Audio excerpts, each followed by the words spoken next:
Good morning, everybody. Or Joe-san. We've got music.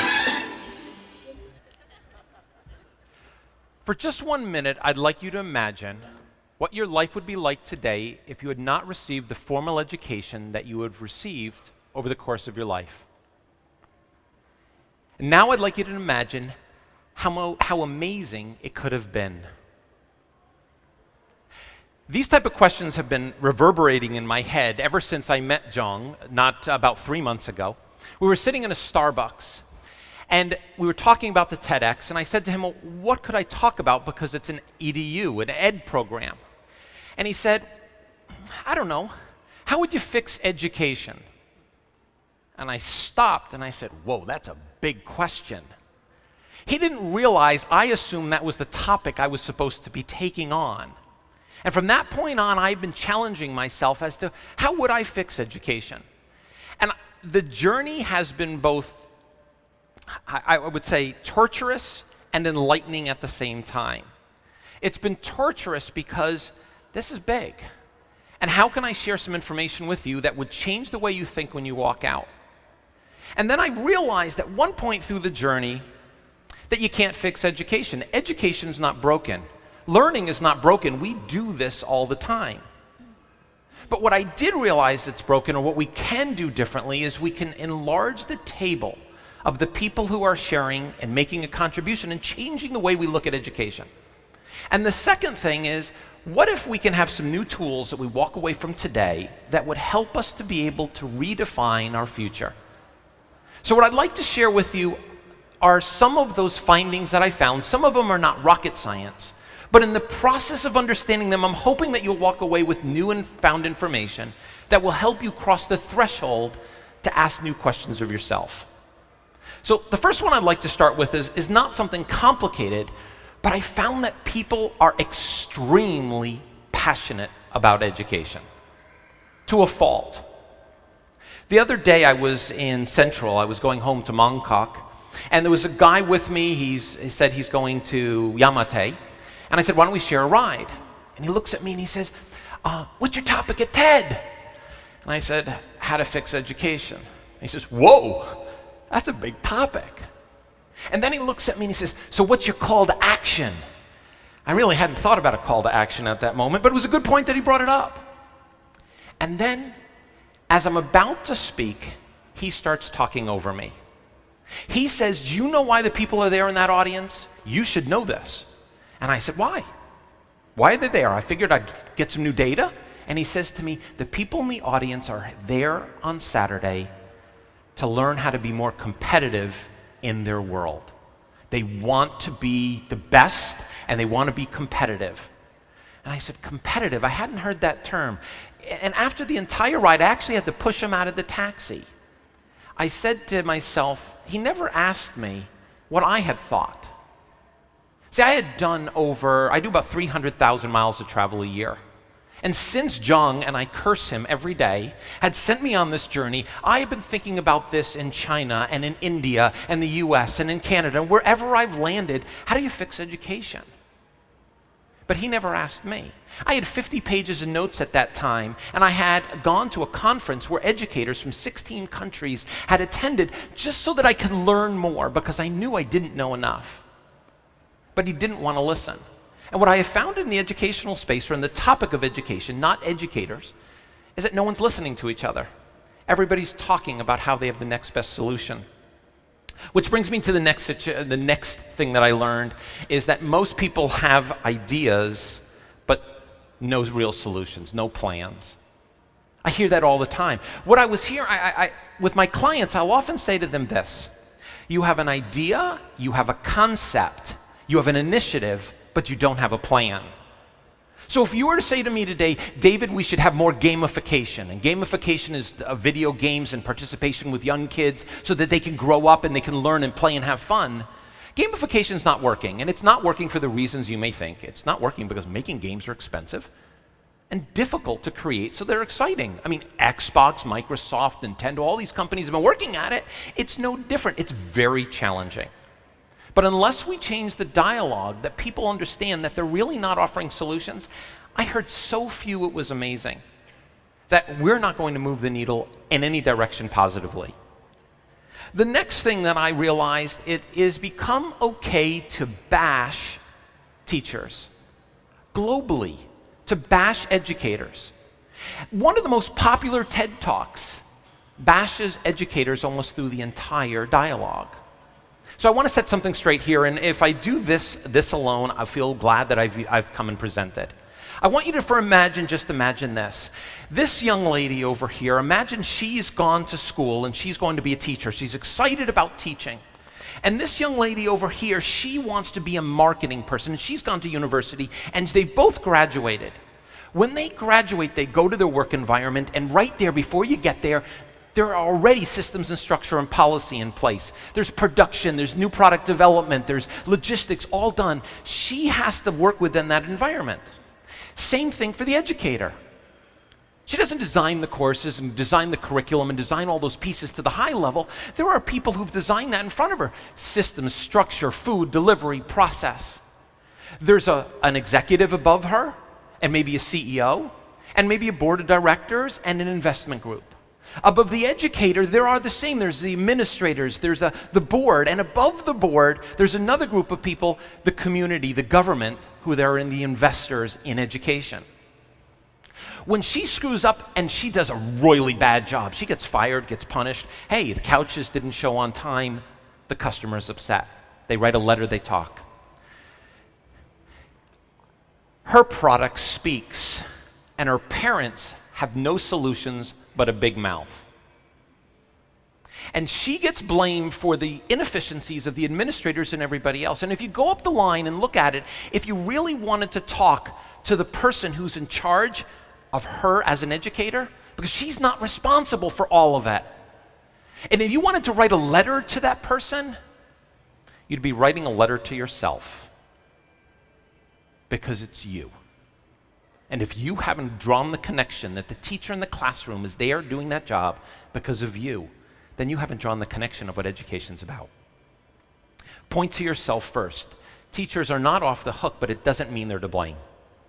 Number 3 is we've kind of valued quantity over quality when it comes to education.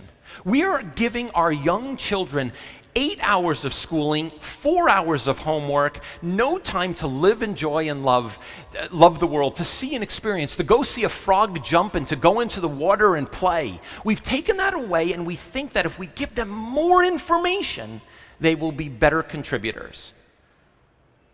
So let's play, I always play this, how would I feel if 8 hours a day someone told me what I had to think, and then at the end of the day I had to go home and do work about things that I didn't like that I was told about? How would I feel? Well, if it's good for the children, it should be good for you too. Our kids need to run. Our kids need to play. And educators, governments, communities have lost track of that. Tiger Mom, great, if it works. And so is the person who's very laissez-faire, who allows things to happen. I'm not judging those people. I'm judging the system that it doesn't allow a young 8-year-old, 15-year-old boy to run. We need to run. We have to change the system. Number 4 is we reward generalism over exceptionalism. Think about this for a minute. If someone goes to school and they're schooling and they work across all of the grades they do, all the courses they take, they can become the valedictorian. They can, in China, they can get the next educational opportunity.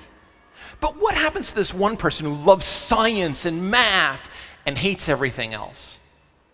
That person might not get that opportunity because they're exceptional in just one area, even though they might be curing the next major disease. They won't get that opportunity. We penalize them. I've written a book. It took 12 years to write, 14 complete revisions. The first 9 years I did it on my own. I'm not the best writer in the world. I'm a good writer. I don't see grammar and spelling. I thank Bill Gates for the little red line. It helps me a lot. But on the other hand, my wife is phenomenal at writing. She went to Broadcast School of Communications. She can write unbelievably well. In the last 3 years, she worked with me to turn my material into something amazing. We work in a world in teams. Why do you have to be special at everything? Why can't we have people who are exceptional at certain things? We have to change the formula. This one is number 5 is a tricky one. Governments and communities define learning and education. Now, I shared with you a little earlier about that, but let's go a little further. Let's look at that. Governments and community set education precedents, or what we're going to do for security, for control, for power. They determine, for example, in China, if you're going to learn about the China Dream, or in another country, you're going to learn about something else. There are so many reasons that governments create education, but they do control it. So if we were to think about it in this concept, let's go to 3 countries, and I'm picking big ones just for the sake of argument. We have China, India, and the US. The China system is a very neat system. They have a few hundred million people. You got to get through the system, so let's take the assembly line production. Let's give them what we need, punch them out, do what they need to do, get them through the system, memorization, push them out the door. Not a lot of innovation, not a lot of leadership, but it's been working fairly well, I would think. I see the results of it. It does what the government needs.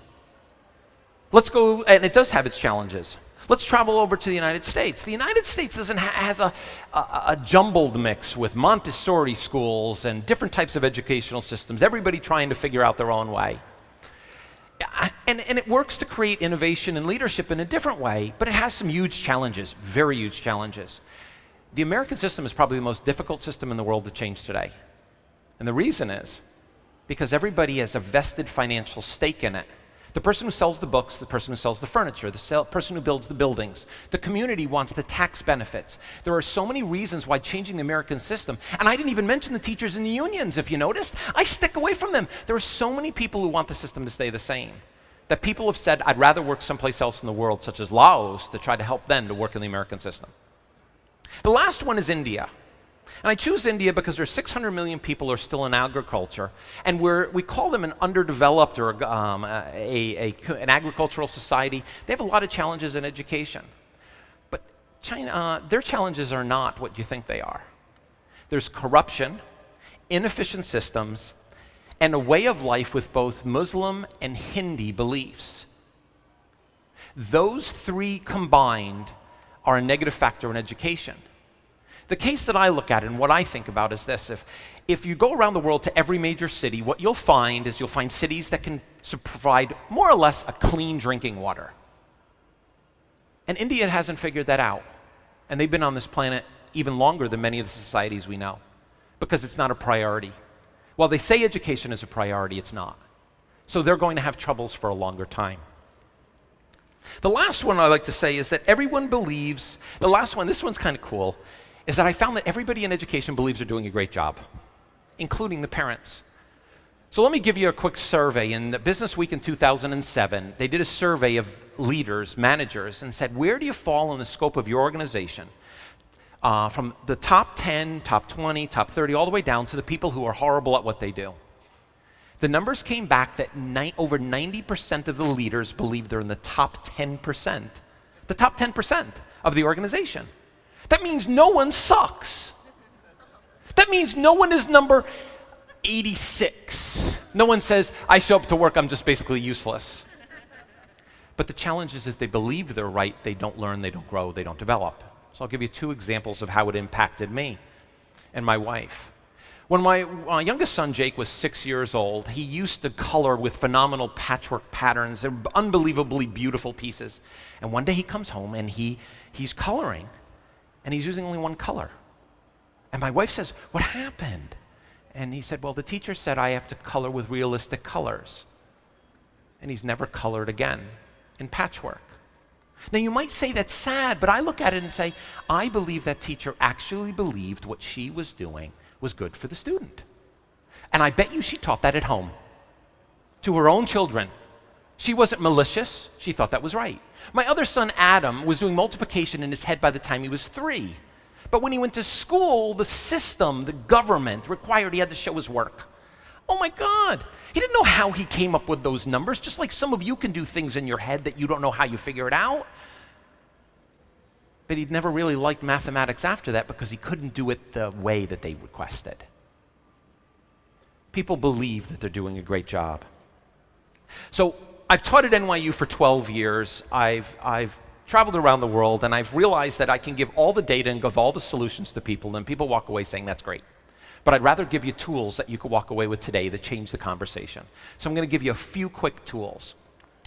And that's because I was in a teacher's conference, and this lady says to me from Malaysia, in 20 years from now, if you look back at this conference, or this event, what would you like to see happen out of the people in the audience? I don't care about the people on camera tomorrow, about you. In 20 years from now, I'd like to see a difference. So let me give you the first one. I'm calling it long jumping. Follow with me on this. Let's say we're in Cyberport right now and we want to get to Causeway Bay, and I said you had a half hour to get there. I'm going to give you the answers, I'll walk it through, but you could think it through yourself. You'd probably say, oh, I drive, get a taxi and we'll get there. You could actually take a taxi to the MTR and you get there in a half hour. What if I said you had to do it in 20 minutes? You'd say, well, we drive a little faster, take the taxi all the way through. What if I said you had to get there in 15 minutes? You do an incremental change. You say, well, maybe we get a police escort, maybe we get a motorcycle. We're going faster and faster and faster. What if I said you had to get there in 7 minutes? Ah, helicopter. Helicopter, that would do it. But what if I said you had to get there in 2? Some people actually, I heard that, are saying, you can't do it. Yes, you can. You can Skype or make a phone call. I didn't say you had to physically be there. I said you had to be there. But by asking a question that's so dynamically different, you get different answers. And this came out of a simple thing that happened just recently. In Asia, we have Veronica, who is our Asia coordinator. I was with my wife. We went over to their apartment to go out to dinner. And when we walked in, her little child, who's 2 years old, Lola, comes running out, and she speaks Slovakian to her daughter. And her daughter says, wow, that's great, I understand that.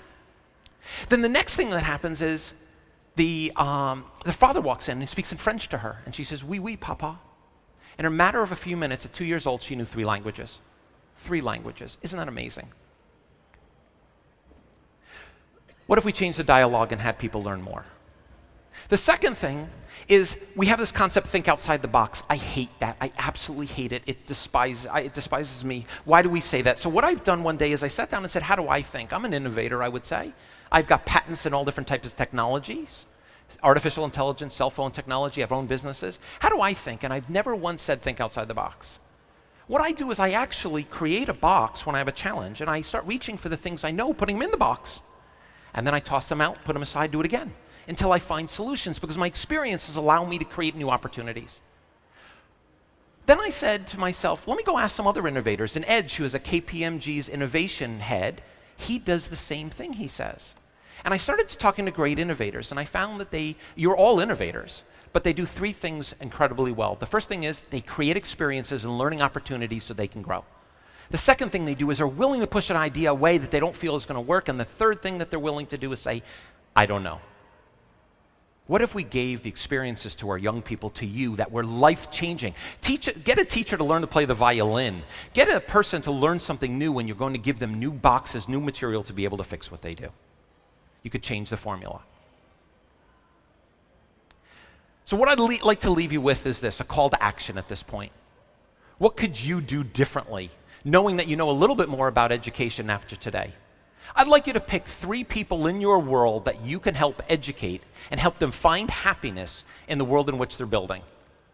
I'd like you to find 3 people and have them take 3 more people and teach them to grow and develop. And work at it and see how difficult it is to grow people. If you do that over the next year and they then take on others, we will change the world together. Thank you very much for listening.